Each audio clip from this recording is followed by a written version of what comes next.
listening to the Metal Command Podcast.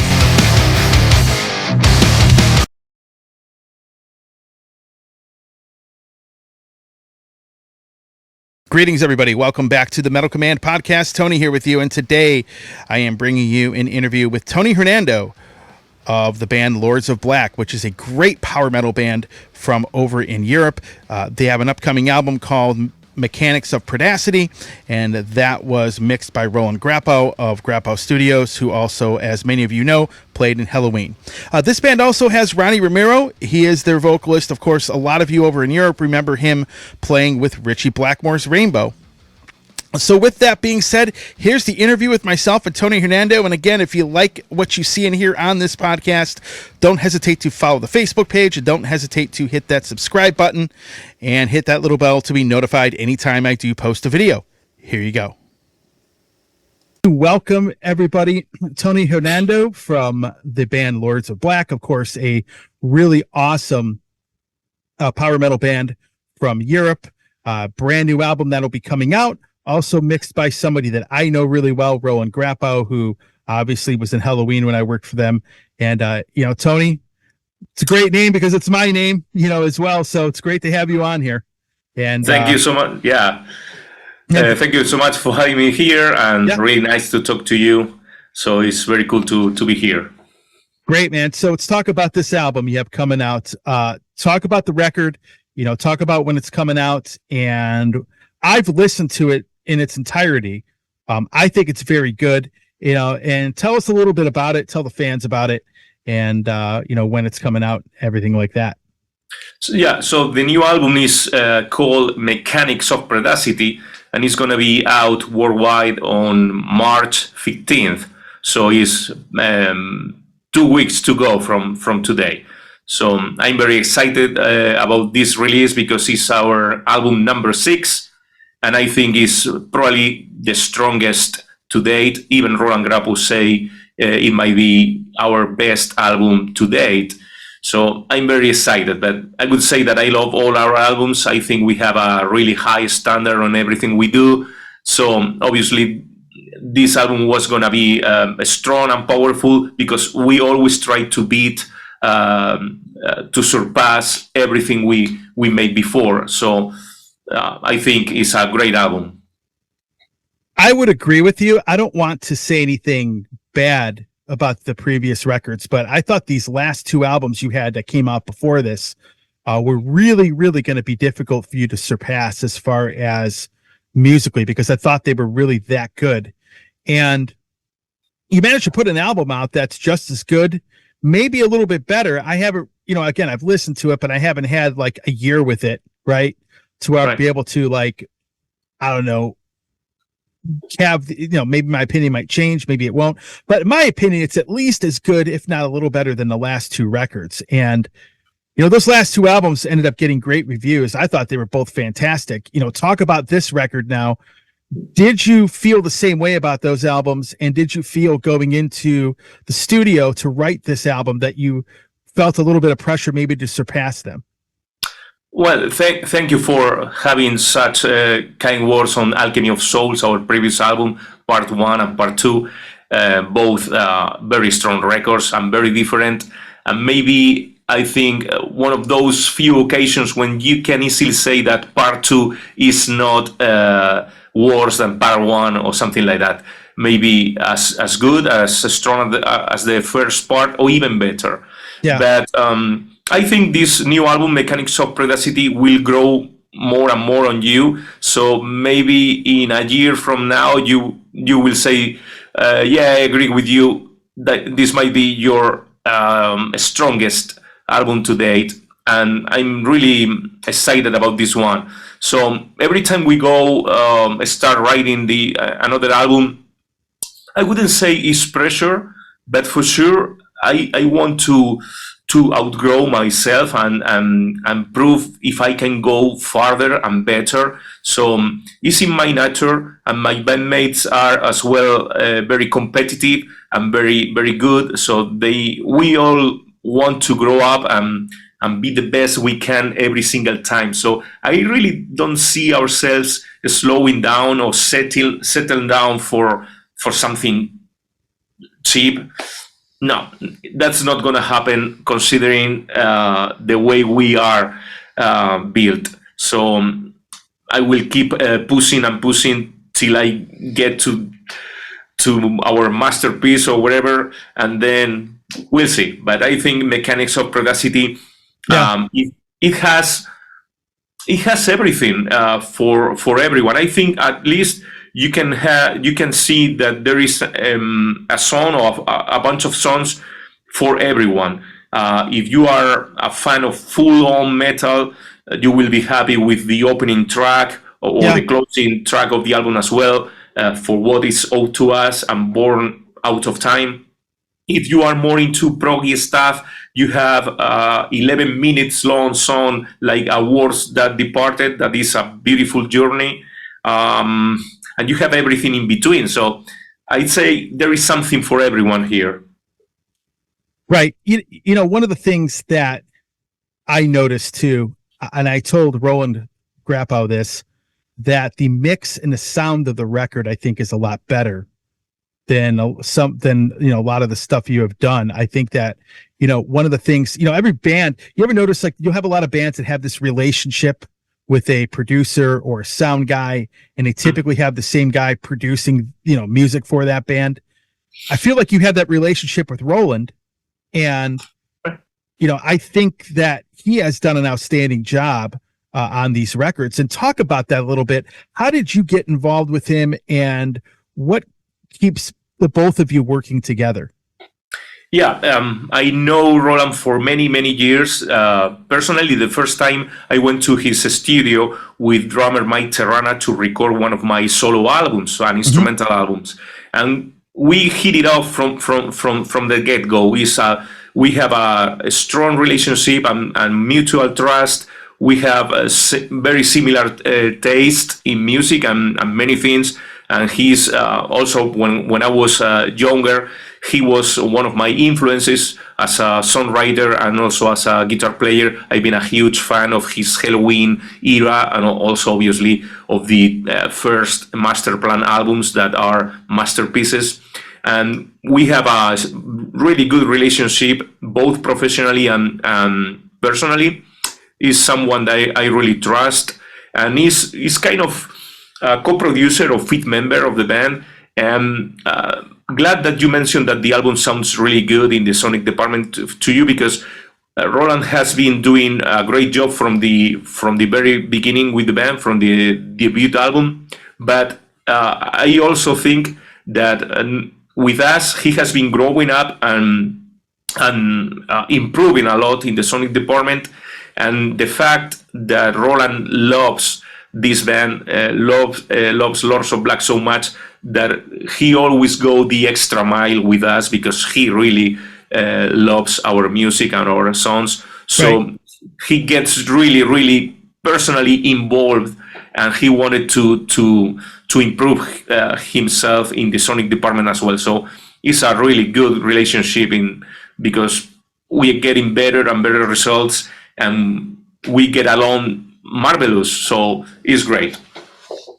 When you talk about the sonic department and how good Roland is at doing his job, I constantly tell him, Roland, you are doing some great work, but it's like, I always feel that he's a bit overlooked as far as a producer and sound guy.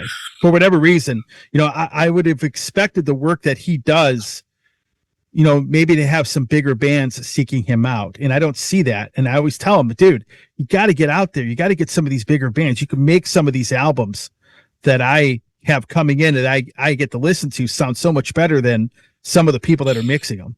And I always feel that he gets overlooked for that. Yeah, I think it's one of the best right now in this scene. But I guess that also because the state of the music right now is not so much room for someone like Roland, because there are only a bunch of producers, 2 or 3 that comes to mind, and they are always busy with the same bands. And because nowadays most of the bands, we don't have large budgets for anything, it's very rare to get a good producer or a sound guy. I don't know, but for me, I always have Roland as a co-producer or feed member of the band, more in the sonic department, and I don't mind to put whatever is necessary of the budget into the sonic production. I also go with an artist like Felipe Machado from Colombia for putting a good artwork all the time. So I don't want to go cheap and producing or mixing myself, even if I could. I don't want to go cheap and go with IA artwork and stuff like that. So Lords of Black is kind of a old school heavy metal that offers the whole pack: good sound, good music, good lyrics, powerful messages, and also an album that is intended to be enjoyed as a whole, as an unit, like we used to do back in the day with the albums like Iron Maiden or Judas Priest or whatever. You go and buy an album to enjoy from top to bottom, and we are that kind of band. So I don't want to go cheap and doing low budget kind of stuff with either sonic guys or producers or artists that make the artwork. So yeah, Ron is one of the best right now, but I guess there is not many opportunities for people like him, considering that the main guys are always busy, always busy with the same bands, and there are not more big budgets in this industry anymore. So, well, we'll get to the industry here in a minute, but do you feel, and this is what I've said to him, do you feel that people still are stuck on what he did in Helloween and they don't really see him as much as a producer as much as they should? I've always felt that he gets overlooked because of that. Well, I don't know. The Helloween thing was so long ago that I don't think many people remember him for the Helloween era. I think Masterplan was really strong in the beginning, but obviously they have a lot of problems with changing singers and the lineup, and I guess they just lost momentum, and now is more developing this producer sonic guy career more than being focused in Masterplan, I guess. But I remember the era of Helloween, and especially here in Europe, they were really big during the 90s, especially because they were even outgrowing Iron Maiden and bands like that, because they were in a really high path with Andy Darius and those albums, Master of the Rings and Time of the Oath, and everything looked really good. But all of a sudden, he left the band and started Masterplan, that for me as a fan was even more interesting, because it was not only power metal, it was a little bit proggy and a little bit old school, and Lords of Black is kind of having the same attitude and the same perspective, like a cross between legacy heavy metal, heavy rock legacy, and modern metal approach, at least in the sound, but very melodic, because Ronnie, the singer, is very melodic, and the way I play guitar is also very melodic. So that's very classic combination. I mean, one of the things, you mentioned before, Felipe, the guy that did the cover. I love his artwork. He's done a lot of great covers for a lot of bands, and I feel like guys like him are kind of in danger with this whole AI, artificial intelligence. Sure, as a musician and an artist, it's something that maybe has come up, but I think he's phenomenal. I really is. What's kept you working with him? Yeah, another guy that I have a incredible, great relationship, and obviously because we speak in Spanish all the time, and when I give the title and I give some details about the lyrics, he got really excited, because he really knows what I try to say, what I mean. And he goes, like Roland, he goes the extra mile with us, because we are his favorite band as well. So we've been working with Felipe from the beginning, and I don't see changing neither with Roland, neither with Felipe, because if something is not broken, why fixing anything? So Correct. Felipe is great. Again, with Mechanics of Predacity, I was telling him about doing something that portrays the perpetual violence and aggression that humankind always have throughout history.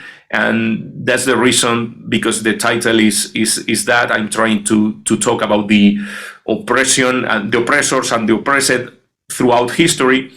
But I didn't want to put a very modern portrait of that, like a Second World War kind of thing or something like that, because I didn't want to go political. So I told Felipe to go to something that could be very ancient, very ambiguous. So we talk about civilizations that used to have human sacrifices and rights and stuff like that. So we don't go too modern, so nobody can get a political point or being offended with something, because I'm telling about good people or bad people here and there. So yeah.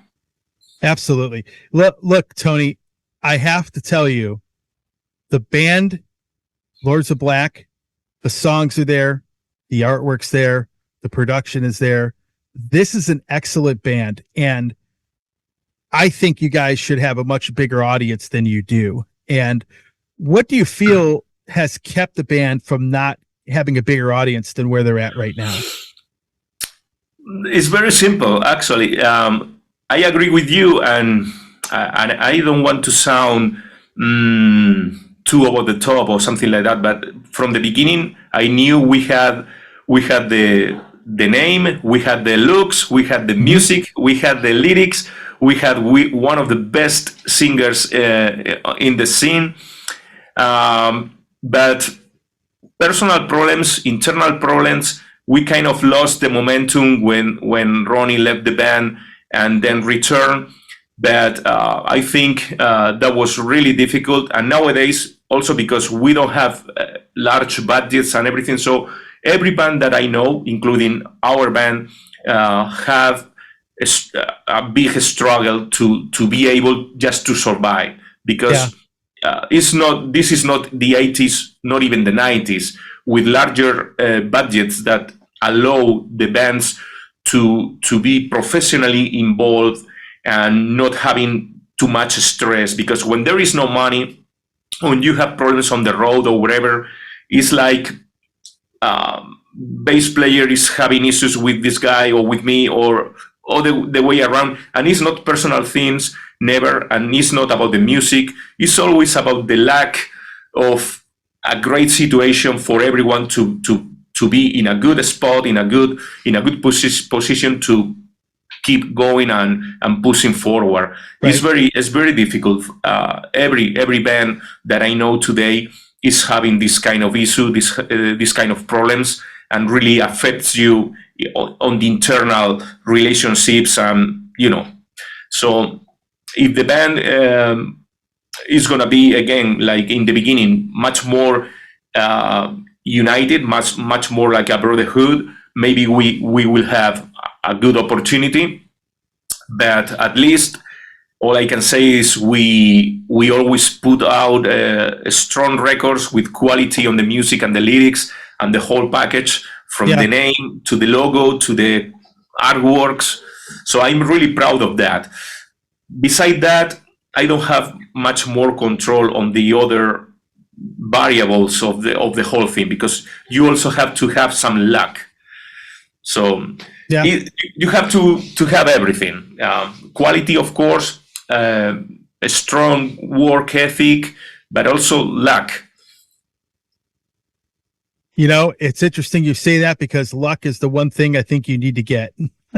Because I think you have everything. Like you said, I think you have everything else. And you have a great band. I mean, there really isn't much I can point to. There's nothing I can point to in this band where I say there's a flaw here, right? Like, the production is top notch. Like I said, the songs are top notch. The musicianship and the songwriting is great. It's just a matter of exposure. And these days, I could tell you, someone that has done this for 26 years, that it becomes difficult because labels now have so many outlets and there's so many publicists and there's so many bands that, my inbox, for example, I'll open it up some mornings. There'll be 500 or 600 messages just from people like that.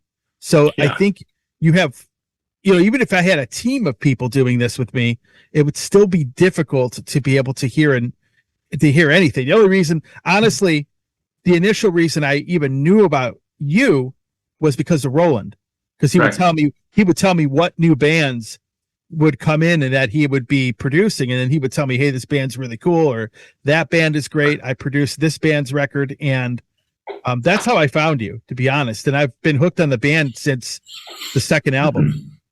Right. Yeah, there you have it. It's a very difficult times for musicians and bands like us. So definitely we would like to have more luck, more exposure. That means more money from the label or from management to put us on the road with a bigger act. Yeah. Like we did in the beginning. We started to play opening for bands like Helloween actually, and Unisonic, and also Gotthard from Switzerland. We also opened it for Judas Priest, and that was definitely the way to go for us, like getting exposed to a larger audience because of the headlines acts. Obviously, the association of Ronnie Romero with Richie Blackmore did us really good in the beginning, because later on it was a double sword, because everybody started to put their eyes into Ronnie and start to asking him to be on every project left and right. So that's been a drag as well. Do you think the pandemic and the music industry basically shutting down for like almost 2 years, you think that killed some of your momentum? Because when Ronnie had left the band for that short period of time, the pandemic happened right after that. So he rejoined obviously in 2020, but I don't feel, I know that could have set you back a little bit, but I feel that with a lot of bands that had a lot of momentum, that momentum got killed because of the pandemic and everything. Do you think that had an effect on you? Oh yeah, definitely. It was one of the big issues with the status of the band right now, because not only everyone got shut down and everything, and we were just trying to get the band together and record and release the first of the Alchemy of Souls albums. But when things started to get better because of the pandemic, we were pushed to the bottom.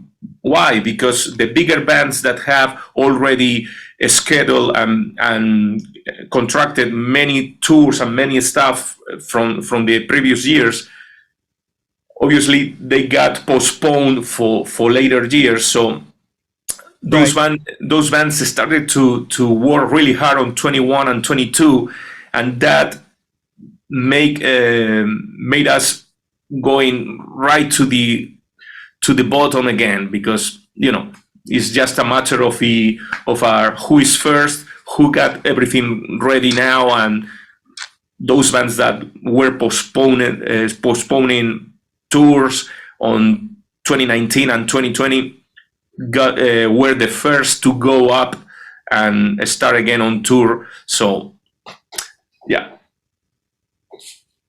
yeah, and then the cost of everything goes up. Then when you want to put a record out, because if a label wants physical product, they have to go, and it's a 9-month wait, sometimes 10 months after you finish a record to get all that. So everything is kind of, a lot of bands that that didn't have a huge audience, the momentum was just shot. And then it's almost like they had to go right back and start over and try to build that back up again. Yeah, definitely. Almost starting from zero, starting from scratch. only the established bands that they have a really strong infrastructure and management and record label and everything put together, they were able to start from the get-go when things got better after the pandemic, and being on the road again. Also because of necessity, all of those bands were dying economically, and they had to be on tour as soon as possible. And obviously the strongest and the first in line were going to be there. So absolutely. So let's talk about some songs on this album really quick. The 11-minute song, in my opinion, is the best song on the album. It's my favorite one. Wow. Just everything about the track. Now, most people, they don't have a very big attention span, right? So most people, like, the 4-minute song is probably what they're going to be the most used to. But your 11-minute song on the record, man, I think, to me, is the best song on the album. And let's talk about that for a little bit, because that track, to me, it's pretty awesome. Let's talk about that 11-minute song that you guys wrote. Thank you. Yeah, it's one of those songs that it has a little proggy vibe to it, and it's very long, as you mentioned, more than 11 minutes, and it has like 3 parts.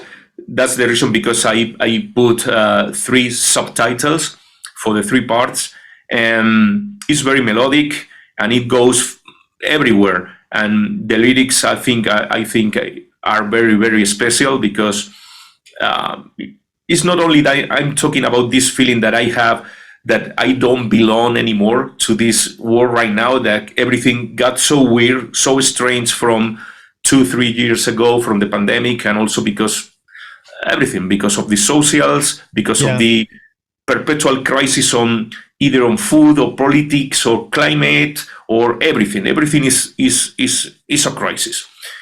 And it's like, well, I don't know if I don't belong to this world anymore. And the message is very positive, because no matter, you are not alone. What I'm trying to say is that it's normal to feel alone and to feel lost in these difficult times. And there is nothing wrong with feeling that, or feeling really sad or lonely. It's okay. We all are struggling on these times. But what I want to say is that I'm feeling too, and you are not alone. So that's the message in the lyrics of the song. And musically, I think it's a beautiful, beautiful song.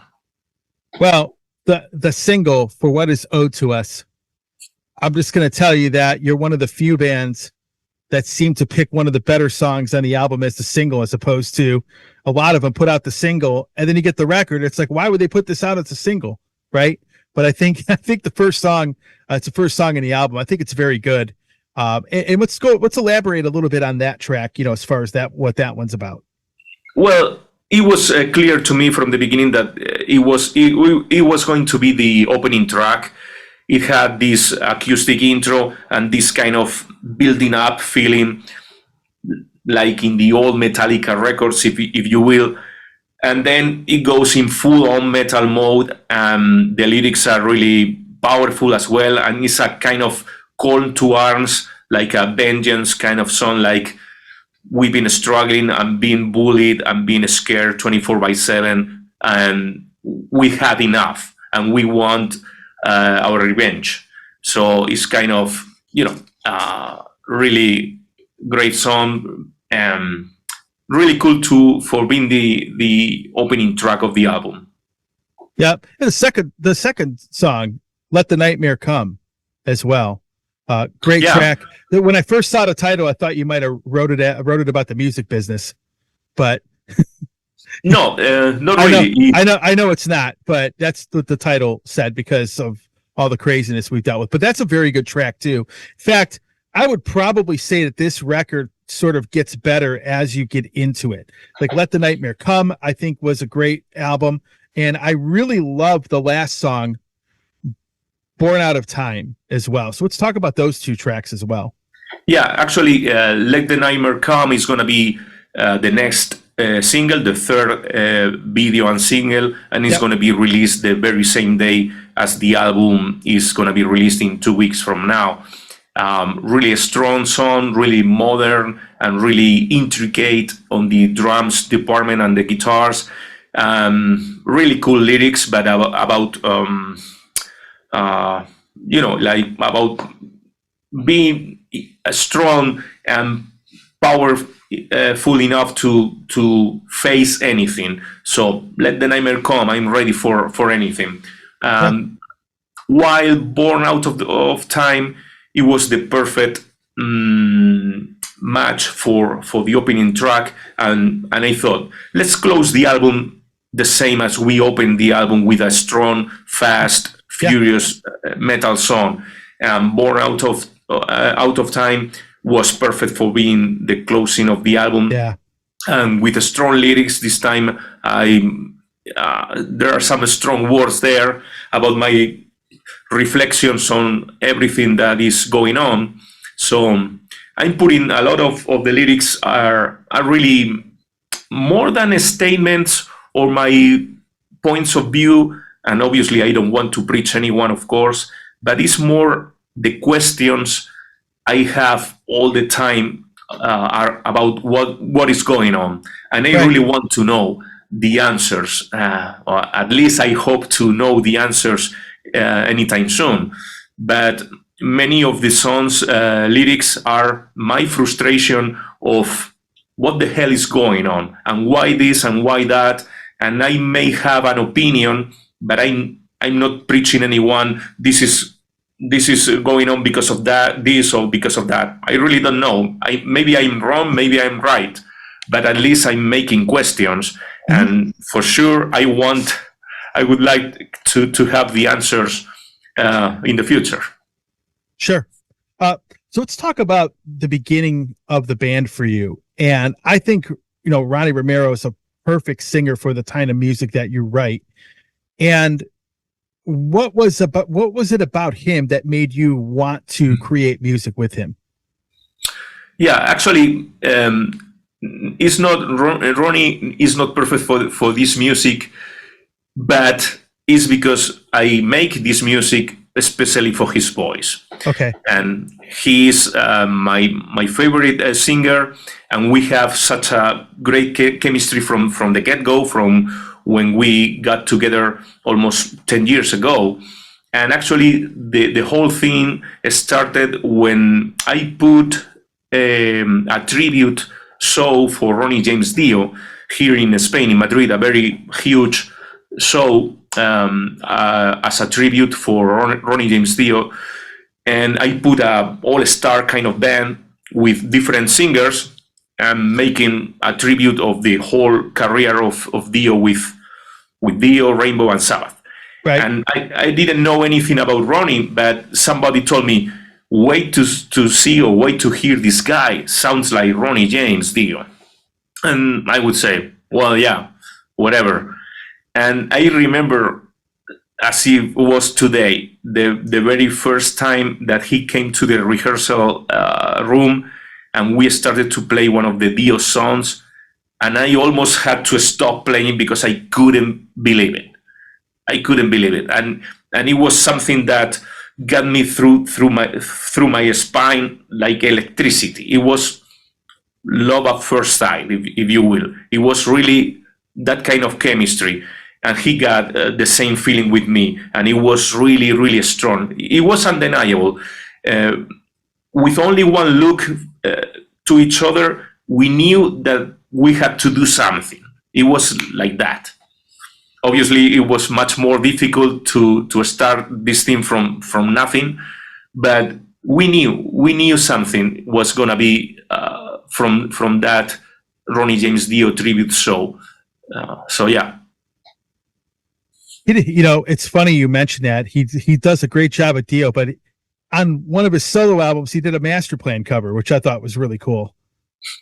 He did. Yeah, he was a great, huge fan of Roland and Masterplan Yeah. from the beginning.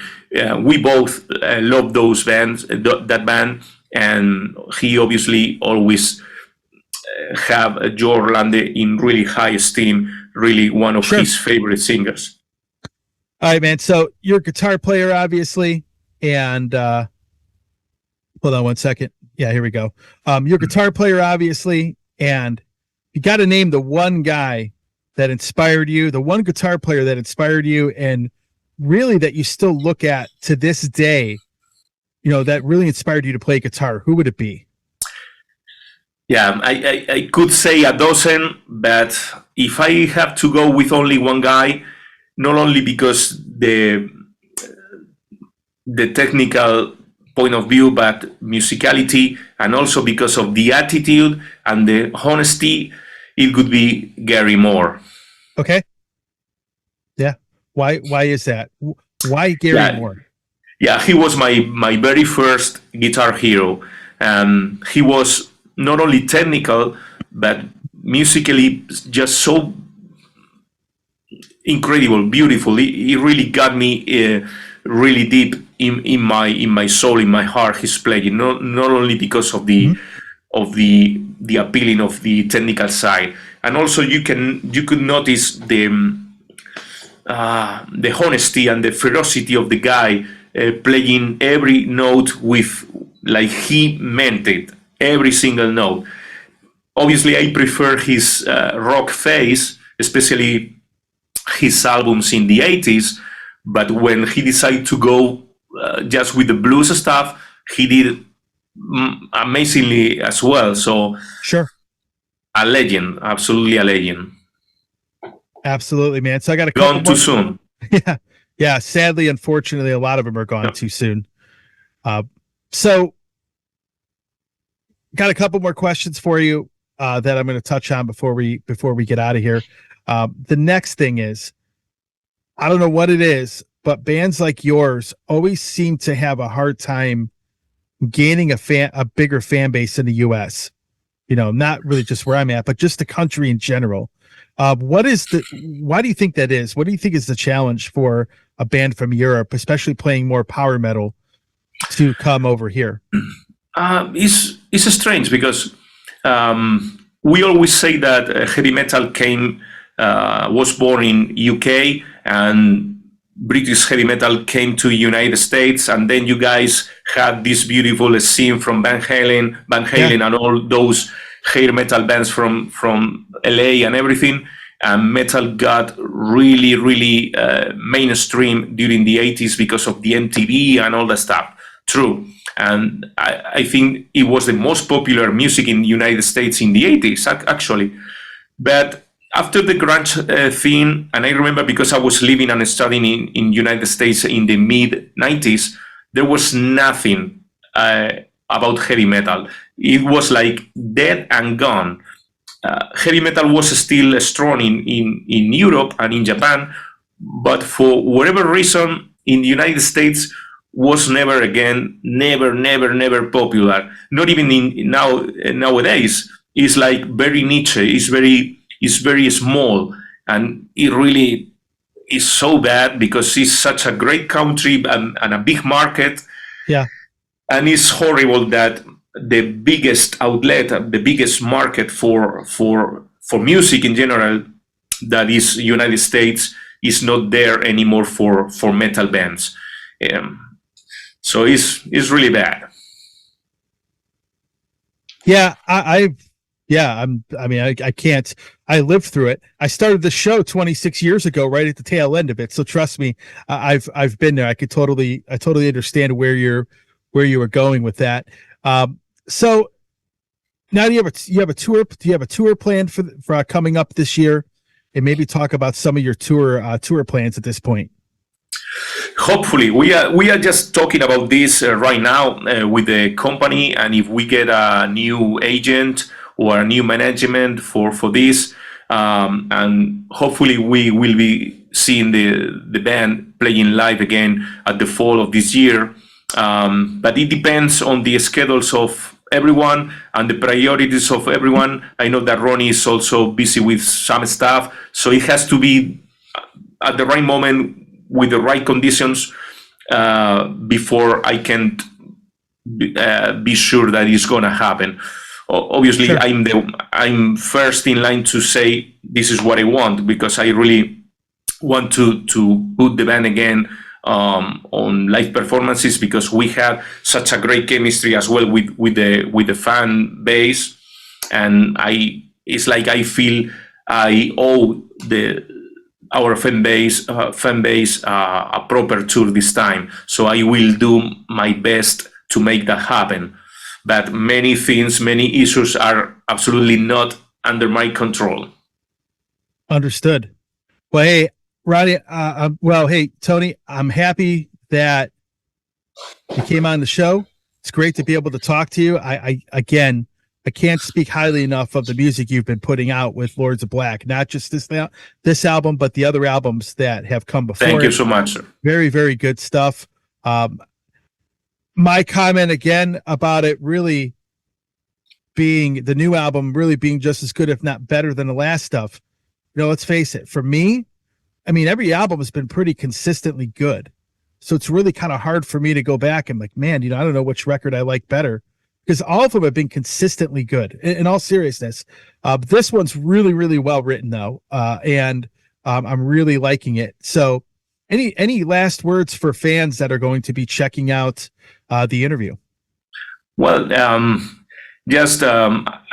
love to see that people really receive really well this album, and I hope to see everyone on tour as soon as possible. Go and get deep into the album, because as I said before, there is something for everyone on this album. So take your time, because we are not an easy band for just one song to be on a playlist on Spotify or whatever. Yeah. We are more a kind of whole album, whole thing kind of band. Go deep into the deeper tracks of the album, not only to the singles, and you will find really cool things, I think. I agree with that. Like I said, again, A World That's Departed, my favorite song in the album, 11 minutes and 9 seconds. It's a great track, folks. If you pay attention to it, I said it earlier in this podcast, great song. And seriously, it's probably my favorite song you've ever done. So, wow.